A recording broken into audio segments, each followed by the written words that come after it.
Design. Now, as you can see, we have some pretty awesome props on this. What do you guys think?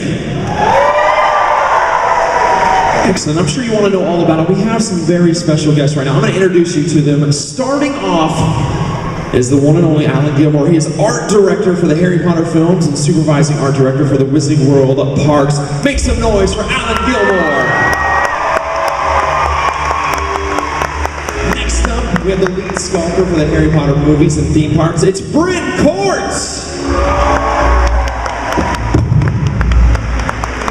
Never happened. And last but not least, he's a senior prop manager for Universal Creative. Give it up for Eric Baker.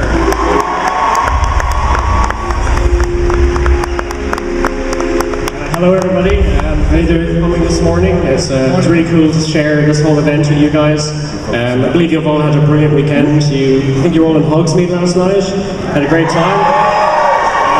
We had great fun building Hogsmeade several years ago. We're now building Diagon Alley and you're going to love it just as much. It's going to be an amazing place. I'd like to introduce you to two of my colleagues here.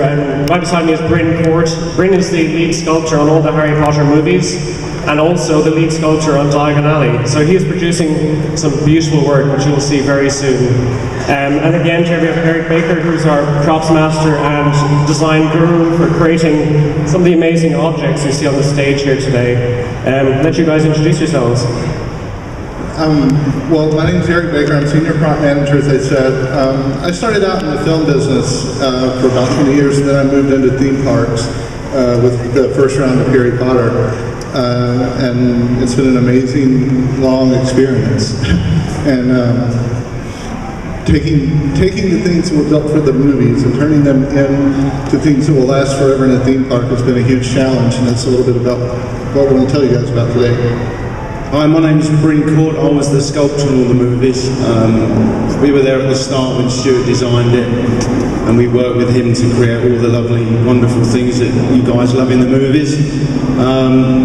And they've kindly asked us over here to help out make this the best experience you guys will ever see. I mean, it is going to be like walking into a movie set, so I'm sure you'll love it. The relationship between Warner Brothers and Universal started about 6 years ago when we first started to design Hogsmeade and Hogwarts, and it was a very exciting time for Bryn, myself, and all our colleagues back at Leavesden Studios in London, because we've always worked on movies, that's our career, but to have the chance to take the movies and make them real was a really exciting opportunity. We learned a lot from the Universal team. They're absolute geniuses at themed environments. We learned all about a new form of entertainment, which is bringing you guys into a place and bringing you into a movie. So for us, it's been a fabulous journey. Oh, it's been amazing, you know, to actually be involved in something that's permanent. We're not used to that. We're used to making film sets, they get shot and thrown away. But to do something with you guys, people are going to see it every day, has been great. We've really enjoyed it. It's been great. Yeah, I mean, I was one of the first people hired on Potter in Orlando, and I worked for almost 5 years on Hogsmeade from the original concepts to opening day, and it's been an amazing journey. Should we explain a little bit of the process of how this all happened, really? How do you design a theme park? Like Eric was involved even before we were involved, because Universal had to conceptualize the thoughts, how do we make a Harry Potter theme park? And they worked on that, and Eric will explain in a moment how that was done, but they took that to us, the filmmakers, and that was how we really joined forces. Yeah, I mean, we started out just doing initial concept work here in Orlando, and worked on that for almost a year probably before we got involved with Stuart Craig and the team in the UK. And then we started heading over to London and really seeing how magical Harry Potter is. It was for Stuart, it was a brilliant journey. Stuart's a sculptor by trade, and he saw the design of the first park as a giant sculpture, really the composition of Hogsmeade, Hogwarts, the amazing view you get when you walk through the entry arch, and then at the top of the street, when you see Hogwarts looming above you, was something Stuart spent many months with myself, Bryn, and the team. Bryn designed the mountain that Hogwarts sits on. It was a really amazing design exercise. Do you want to tell a little bit about that? Yeah, I mean, Stuart, if you obviously saw the movies, the original castle we built at Leavesden Studios, we did it with a model unit, and the rock work, we loved the rock work, but Stu wanted to do something different for this park. So he came to me and he said, look, what can we do differently? I really want this thing to be dynamic looking. So we started working on some models and concepts, and we came up with this whole amazing rock that the castle sits on, and it just developed, went on from there. We spent a few weeks working on it. It changed quite a few times. But that's basically what you see now, and for the new parks, we've actually improved it again, because Stuart always wants to improve things. Every time we build something, when we did the movies, all the sets, every time they dusted them off, took the covers off, and Stuart was like, oh, how can we improve them? You might have noticed that things like Hagrid's Hut moved around a little bit. Some other parts of Hogwarts happened to kind of magically float around and reappear somewhere else. And every time we started a new movie, it was quite exciting to see what Stuart would invent this time, what great ideas. We love the guy. He's a real visionary, and his ideas are fabulous, and he has translated with Universal his film vision into a real place beautifully, and we can all vouch for that. It's a beautiful place to be, just to hang out. Hogwarts, Hogsmeade, and very soon Diagon Alley. They're going to push the boundaries even further with Diagon Alley. You'll be in the world. It'll be amazing. Absolutely. One of the coolest things for me is seeing it all come together as one big thing. When you were filming in the UK, you would see, here's the Great Hall set, or here's Gryffindor Common set, and to see it all come together as a proper castle, and to see Diagon Alley in London all come together as this one unit is pretty amazing. We've always designed the sets kind of like they're real buildings, so we had a good sense of what these places might look like, but when you guys came along and said, right, we're going to make it real, we're going to make a town, we're going to build Hogwarts, that was a real challenge for us as well, to think through how does the Gryffindor Common Room link, how does the Great Hall link to another part of the castle, what would they be like? It was a really excellent challenge to shape those spaces, and the whole team in London really embraced the challenge, and for them it's lovely to have the legacy here, to see the designs that we've collectively created live on and be adored by so many fans. I'm fortunate. I want to call out, I've got my crew here today. I've got an amazing group of artists that work with us. And if you guys don't mind standing up and taking a bow, these are the guys that make all this amazing stuff that you see up here. There they are.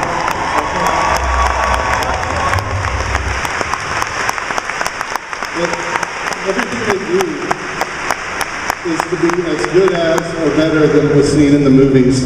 A lot of times the things that you saw in the movies were just background shapes that didn't really have much to them, especially in places like Dumbledore's office and stuff. So we found this amazing artist, Dave Hyde, who makes all these crazy gadgets that you see in Dumbledore's office, and he's building all these amazing telescopes right now that you're going to see in Wiseacre's Wizarding Supply.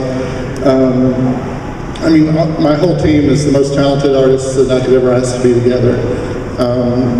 George Kokomas, who's my lead scenic artist, is challenged daily with coming up with paint finishes that will look as amazing as they did in the movie, but hold up to guest interaction every day. So that's a huge part of what we do, trying to take things that were built to last one day on a movie set, and the last 20 years in a theme park with people touching it every day. Should we talk a little bit about the few objects behind us?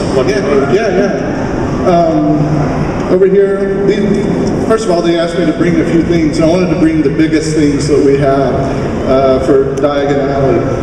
So this is the vanishing cabinet that you see in Morgan and Burke's and in the Room of Requirement in the movies. Once again, everything we do is recreated exactly to the movie drawings as much as possible. In this case, we even computer cut all the filigree on the front of the cabinet to make sure it's exact matches to what Stuart Craig and his team created for the movies.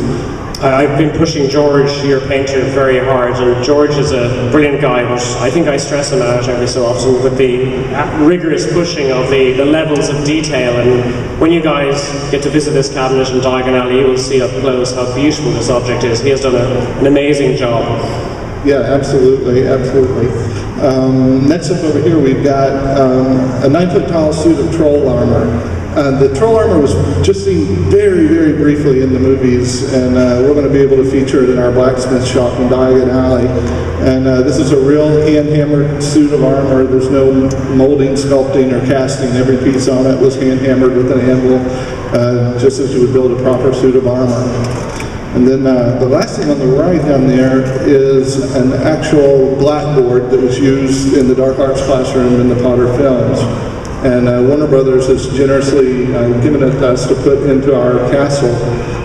So we'll be replacing the dark arts blackboard that's in there now and putting the actual one from the movie in, just to make things that more authentic.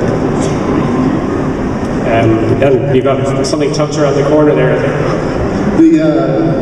Down the end it's we call it the Weasley rocket, and that is a piece that's featured in the Weasley Brothers store, and everything in that store, that's the thing I'm most excited about, is getting to decorate the Weasley store, because I had the privilege of being on the set of Half-Blood Prince when they were filming that scene, and being on that set and then getting to recreate it is it's a very exciting thing for me. Look, we're very lucky to represent the huge team that go into creating all of this. There, behind the scenes, there are many hundreds of people here in Orlando, back in London, all over the US, globally, who are bringing all these parts together to create this very special project. And we're using technology, we're using artisans, we're using all the old skills. It's a brilliant experience. I've seen Bryn in his workshop carving with clay, and also with digital technology. We're using everything out there, CNC, computer cutting. We're covering all the bases of technological development, but then all the old skills as well. We want to keep those alive. Working with the carvers and vendors on the project, we're doing some beautiful work out there, and can't wait for you guys to see it. You want to take a look at some slides? Let's look at the slides. We've got a few behind-the-scenes photos, and these are all making of Hogsmeade.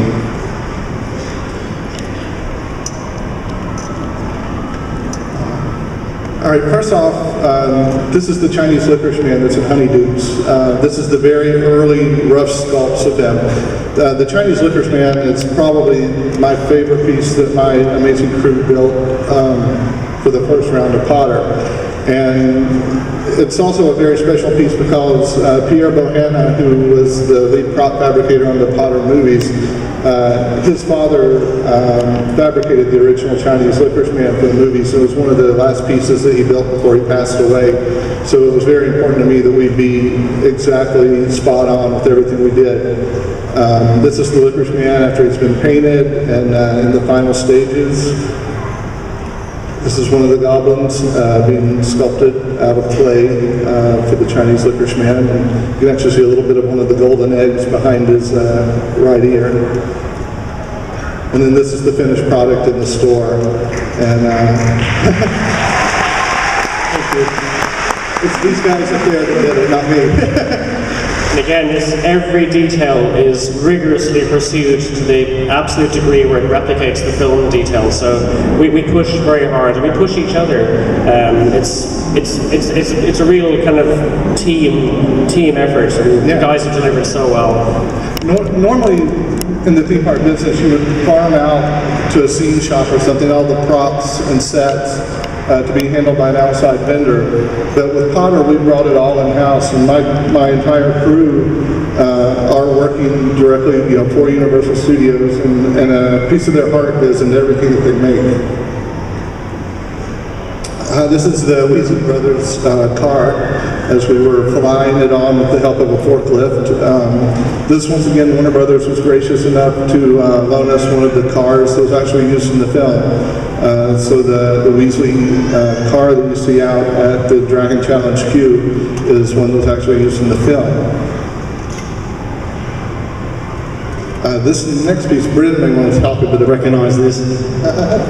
These are the chess automata that is in the Zonko's window, and basically we miniaturized what Bryn had done for the movie. Can we get Bryn to talk a bit about the original chess pieces in the films? It's quite a nice link. Yeah, these obviously have been copied from the original chess pieces we did in the first movies, and those chess pieces didn't actually start out like this. They went through a big design process to what you saw in the actual movie. So it was Eric here who took our designs and came to London, saw the actual pieces themselves, and created these great models. They look really great, really good. Yeah, with these guys, when I was in the UK, I took hundreds and hundreds of photos of the sets and the props and everything. We also spent a lot of time doing digital scans of all the statues that are in the castle. Actually, the suit of troll armor we did a digital scan of originally, and did a 3D print, which was actually what we call a maquette. He was about this tall. And then the artist who built the suit of armor worked from that maquette to make sure it exactly matched what was at Leedston. This is the dragon that hangs in the dark arts classroom. This was the one piece that we took a little bit of liberty with from what was seen in the movies. In the movie, it was very much like a museum exhibit piece, I think, and we really tried to make him look fierce and as if it's a real dragon skeleton. So we actually went on several trips to the British Science Museum and the Natural History Museum, and we really weren't to study dinosaurs and many creatures to try and find what they look like, how they exist. And Stuart's team in London originally had to conceptualize dragon skeletons. As we know, dragons are mythical, well, we think they are, and we've not yet found one, so until we do find one, we have to kind of conceptualize it, and this journey helped us produce this beautiful piece that Eric built. That's one of the things that Alan always pushes us towards, is making sure that everything looks like it would function in the real world. So this skeleton had to appear that it could be a real working skeleton. Same thing with everything, all the gadgets and stuff in Dumbledore's office. Everything looks like it actually does something. And if you talk to Dave Hyde, he can tell you exactly what everything does, because he made up a story to go with every piece. Yeah, there's a real push for an underlying logic to every design in Harry Potter. Everything has to make sense. Even the leaning buildings of Hogsmeade, the leaning chimneys, they still have to feel like they could exist. They have to feel real. You have to believe that those stones are absolutely brought over from Scotland and laid stone by stone to create that Scottish village. And again, with Diagon Alley, we actually brought bricks from London, so you'll see some real London bricks out there. So next up, this is another piece for Bryn. This is the Griffin statue, the very beginnings of the Griffin statue.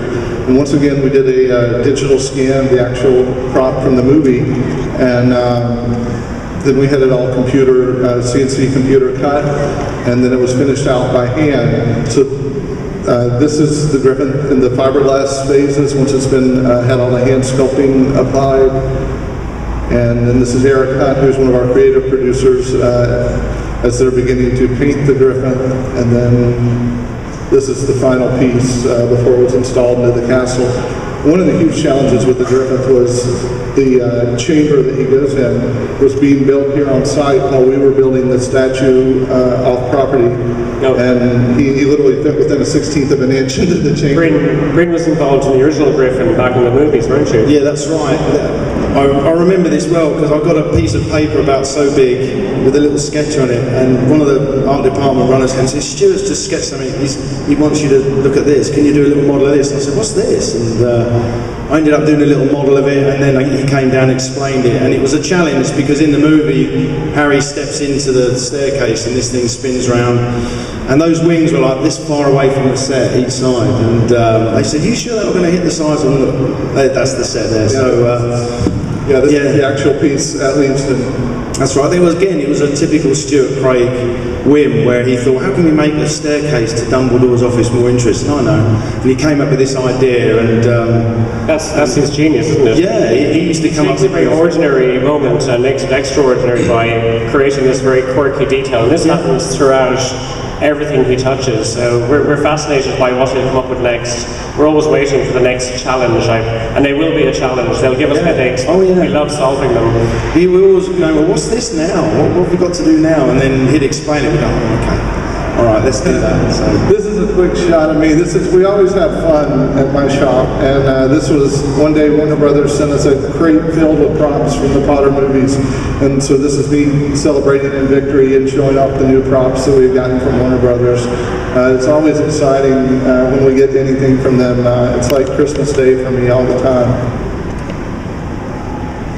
This is Dumbledore's desk. Once again, it was recreated exactly from drawings used in the movie, and then all computer cut to exactly match what you see in Leaves. Kind of leads to part of the design of Harry Potter. It's very gothic. You can see the style of what we call tracery panels within the desk. It's a beautiful style of architecture, very geometric, beautiful patterns, and you'll see it reflected throughout the world of Harry Potter. It's something we use as a core design reference to tell the storyline and to show mainly Hogwarts and the magical side of the world. This is the beginnings of Hagrid's pumpkin patch, and a great deal of time and pain was taken to make sure that it looked right on the location. So this is Alan and George Comas on the right there. Checking out the rough sculpts of the pumpkins out at Hagrid's before they go back to being fiberglass and finished. In my opinion, the pumpkins are one of the things that George and his team really brought to life and made amazing, because they had to look like real pumpkins, not carved foam and fiberglass. Spent a lot of time just designing pumpkins. Like we'll spend an inordinate amount of time on the smallest details, and some people go, this is a little bit crazy, but it kind of adds to the overall layering. And you want an object we've made to live next to a real object, and you never know that they're not real. You want everything to feel 100% authentic. Yeah, absolutely. These are the snakeheads that appear in the Chamber of Secrets. Our guys sculpted them here in Orlando, and Bryn can tell you a little bit about the ones that they did for the movie. Yeah, I did one for the movie, and to make them look different, we just sculpted 3 different tongues. You know, a little trick. So we replicated those for the Chamber of Secrets. But these look great. The ones you've done for the ride here, they're great. Yeah, they did an amazing job duplicating these. I mean, you only see them for a split second on the ride, but they're one of my favorite pieces in the ride. And then finally, this is the One-Eyed Witch statue. This is just the rough foam sculpt, and then this is her going into fiberglass and then into paint after that. And that was another piece. Did you sculpt that, Bryn? No, a colleague of mine, Andrew Holder, who worked with me on the first movie, sculpted this with me. I helped him to begin with, then I was taken away with the chess set and all that kind of stuff. But what's funny is that the way you guys approach some of these jobs is a bit different to us. It's the same thing. We've got a slightly different process. It's fascinating to see how these guys work, and and the results are, as you can see, great. You know. It's one of the hardest parts of the journey is how do we replicate the films in the theme park world, and that's part of the great discovery of trying to make everything look absolutely real. So when you walk around Hogsmeade, you do believe it's granite. When you walk around Diagon Alley, you will believe it's brick. And every statue and sculpture, including something that you're working on, will look absolutely real. Absolutely. Guys, hey, how's it going? Now, I'm sure you guys have been enjoying this so far, am I right? Now, we want to open this up for some questions from the audience. So if you guys have any questions, we have Jason, Julia, Stephen, and Aaron out here. Find them. They're going to be prepared. But before we get into that, we actually have some special guests here who are going to walk us through some more props that we have backstage. So you know them as the Weasley twins. Ladies and gentlemen, please make some noise for James and Oliver Phelps.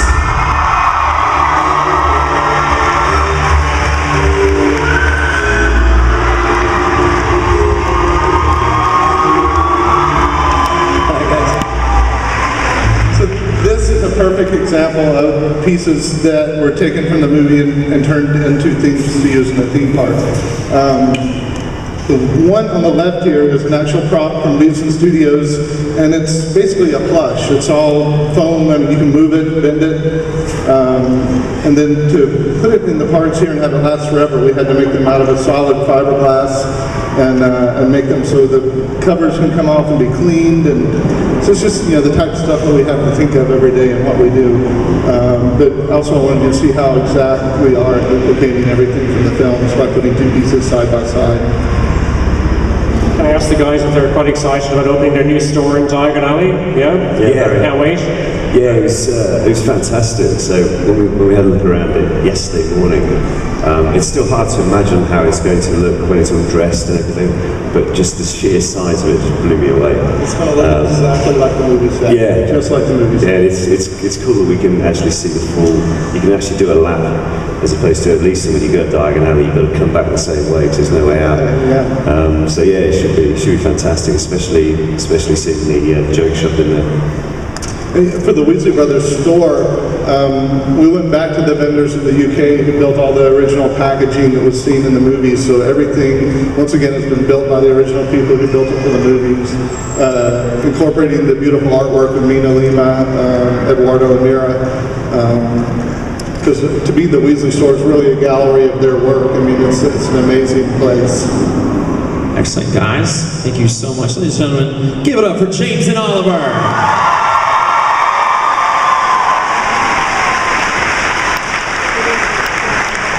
All right, you gentlemen ready? That was pretty cool, wasn't it? That was awesome. It was back then. I didn't know who they were pointing at.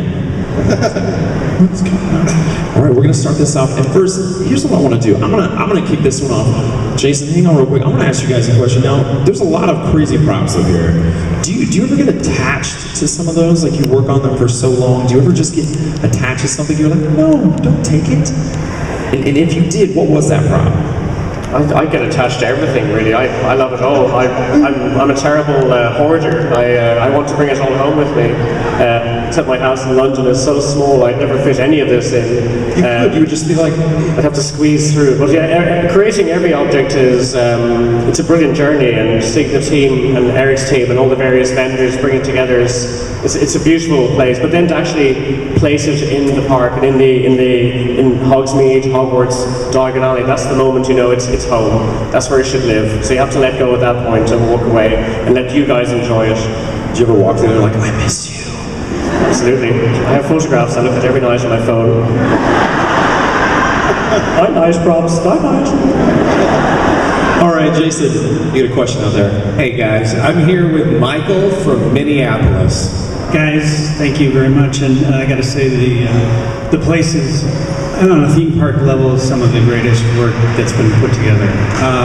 Can you talk about the scale and perspective issues of the massive Hogwarts castle? Well, we work very hard on scale and perspective. We've learned over many years in the movie industry how to work in perspective. It's a very old trick, how to, especially on camera, how to fool the eye. In the theme park environment, it's real. You can view Hogwarts from many angles, from every angle. So Stuart and Universal worked very hard to work out the scale of each object. Hogwarts was composed really as a sculpture. Bryn, along with our team, made we made a huge model early on to really and we made many versions to see what was the best viewpoint, what was the best way to enjoy this. Personally, I feel that when you turn the corner at the top of the high street, and also from the bridge, two very beautiful places to view Hogwarts, and it's scaleless. It's very hard to tell how big it is. At night time it looks 1,000 feet high. It's a stunning, stunning piece of architecture. So yeah, we work very hard on scale. It's very important to us to get it absolutely right. Diagon Alley now, scale, it's all real scale. It's going to be huge. The buildings they loom above you. There's a real sense of enclosure and immersion. When you're in there, you are absolutely enclosed. You will think you are in the magical London. It's really cool. Julia. I have Ellie with me from Virginia. Hi, I'd like to know what you found was the most challenging prop or set piece to make. Ooh, okay. There was lots of challenging. I think the biggest challenges we had in the movies was some of these sets were really complicated, and I think one of the most challenging sets that was built was Dumbledore's office. Now that was right next to my workshop at the time, so I was in and out of the stage all the time. I was doing little bits for the office, all the little details, but some of the architecture in there... It's like have you heard of Escher? Yeah. It's like an Escher puzzle. It's three towers interlinked, and Stuart, being a genius at architecture design, created this design that he knew would work. And he actually had Michael Lamont design that set. Michael was a genius art director who absolutely knew all the shapes and details. Absolutely, yeah. It's a beautiful room, and you see it now in Hogwarts today. It's a very lovely room to enter, and it lives atop the large tower at Hogwarts. That really, definitely very challenging. Yeah, it caused a lot of headaches with all the interlocking arches and columns, and being Stuart, he didn't just design the front of the set. You could walk into it. It was a proper built 360 set like we've got here in the ride, and so I think of all the sets, I think that was probably one of the most challenging. Well, I think Eric, you had a few headaches building it here in Orlando. Yeah, I mean, we're constantly dealing with engineering and overhead safety and fire safety and all that stuff, and one of the most complicated pieces that we built that I think incorporated all of the trades: mold making, sculpting, casting, fiberglassing, carpentry, was the Chinese licorice man that we showed you earlier. It was very important to us that it be dead on as a tribute to Pierre and his father, and that was one of the hardest pieces we did, I think. It's funny, just thinking about it, some of the hardest things are the littlest details. The small details can often be quite hard. The big gestures, like the whole street, the overall castle, they're not too bad, but it's when you zoom in on the little details, they can take months and months of huge teams having meetings, and we have big meetings. It goes on like a ping pong match back and forward, and eventually we end at a very good solution, but sometimes it's a very simple idea that solves that problem. I mean, one of the best parts of my job for me is I get to travel around the world and shop for Harry Potter.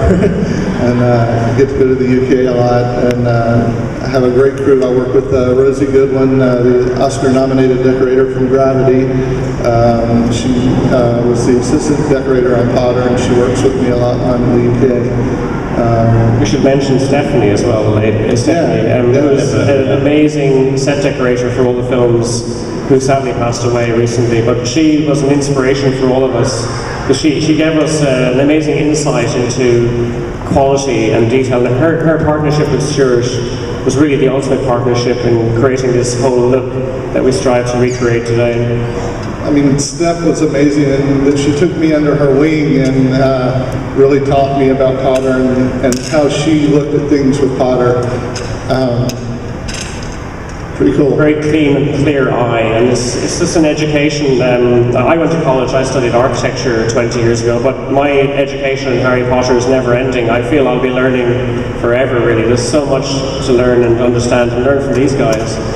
It's one of those things that just keeps going. Absolutely, it's a vocation, not even a job, it's a vocation. We feel like we're in college. We're like this big college group.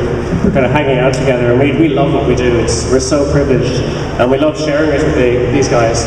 It's a beautiful thing. Stephen. Hi everybody, I have Amanda from Cleveland, Ohio. Hello! I wanted to say I really appreciate all the attention to detail that you guys put into everything. Like, all the Potterheads here have to love that, right?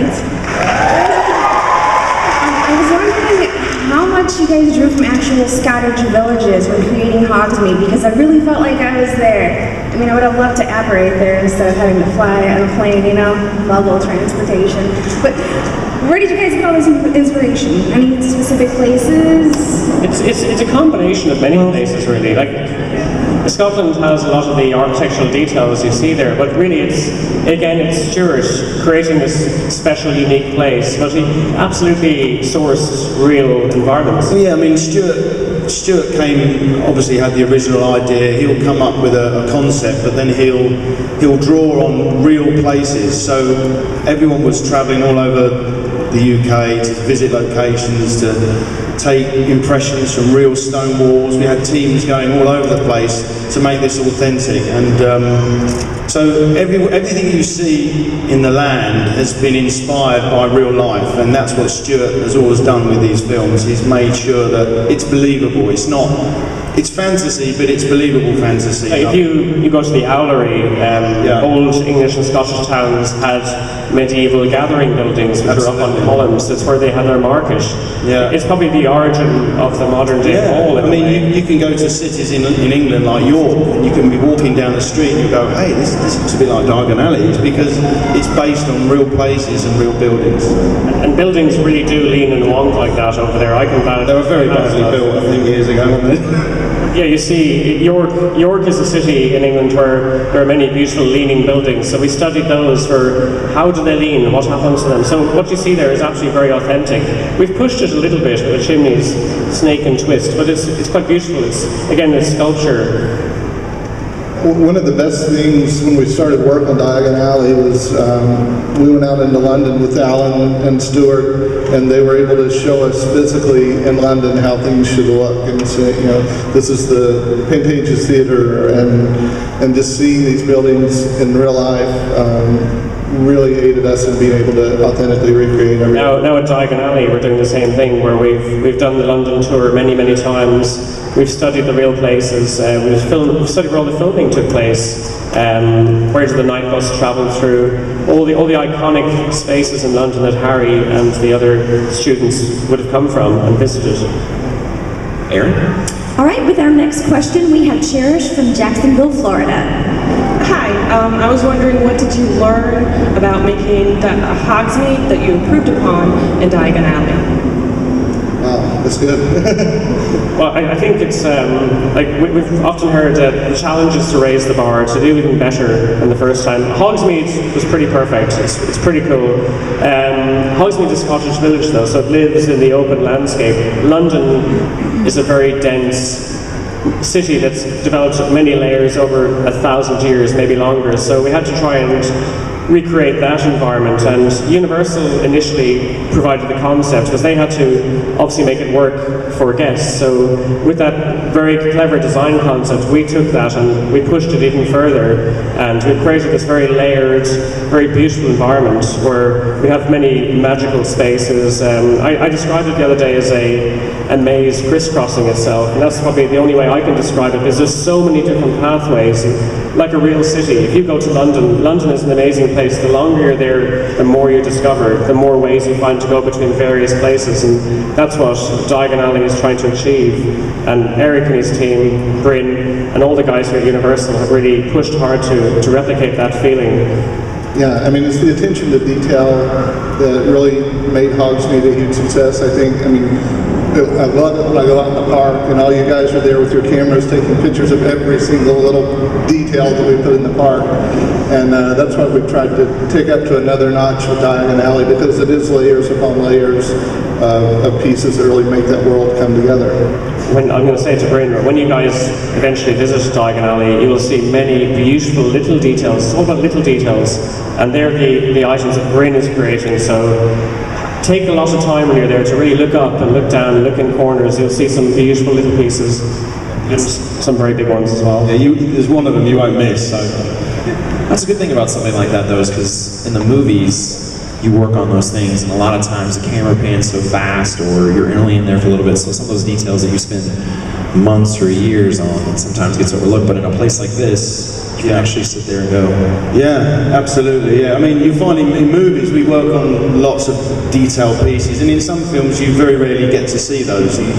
Sometimes it's in the background, or it's a very quick camera shot. But here, we realise that you guys are going to be getting your cameras out, your iPhones, and taking close-ups of things. So we've had to really make sure that we're on top of our game, and everything is as detailed as we can. With our sister Harry Potter experience in London at Leavesden Studios, I don't know if many of you guys have been to see it, but you can actually see that level of detail in the film sets, the props, the costumes, the creatures, the vehicles, every detail, and that's inspired us to push as hard as we can here. And Eric, especially, again, going back to the vanishing cabinet, the detail is amazing in this. You can go right up to it, it's all there. Behind that beautiful detail filigree is a whole amazing mechanism. It'll be a joy to study.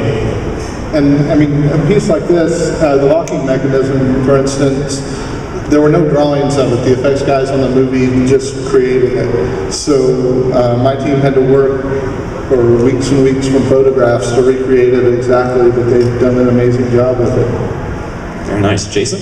I'm here with my friend Saida from Mexico.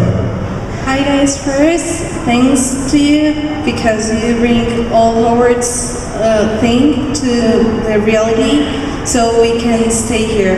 And well, my ask is, what do you think it would be the most difficult piece to bring to reality that you don't do the Something you haven't brought over from the movie yet. What would be the most difficult thing to bring to life? We were talking about this ourselves the other night, and saying what would be next, what would be really cool, and I think we all agreed, was the Ministry of Magic be amazing to create, because it's so huge. This is just us, three of us talking, but we're quietly going to build it when nobody's looking.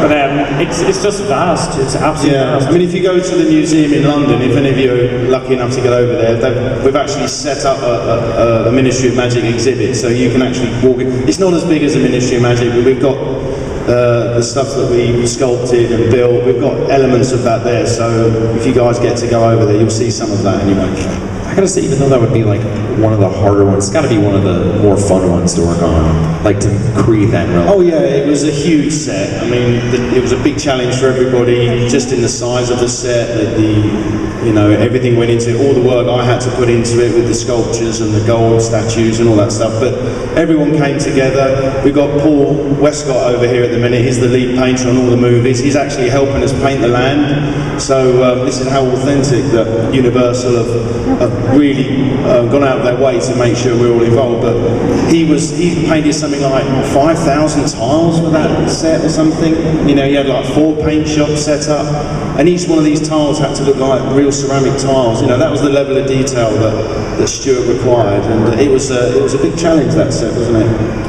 Paul is a real talent, like all the leads on the theme park and the films, where they're pushed rigorously to replicate very authentic finishes from London, from throughout the world that we bring into these projects, and it's fabulous working with these guys. We only are all skilled in our little way, in the little area we touch, but to see these other artisans bring their details in and to collectively create this amazing world is quite special.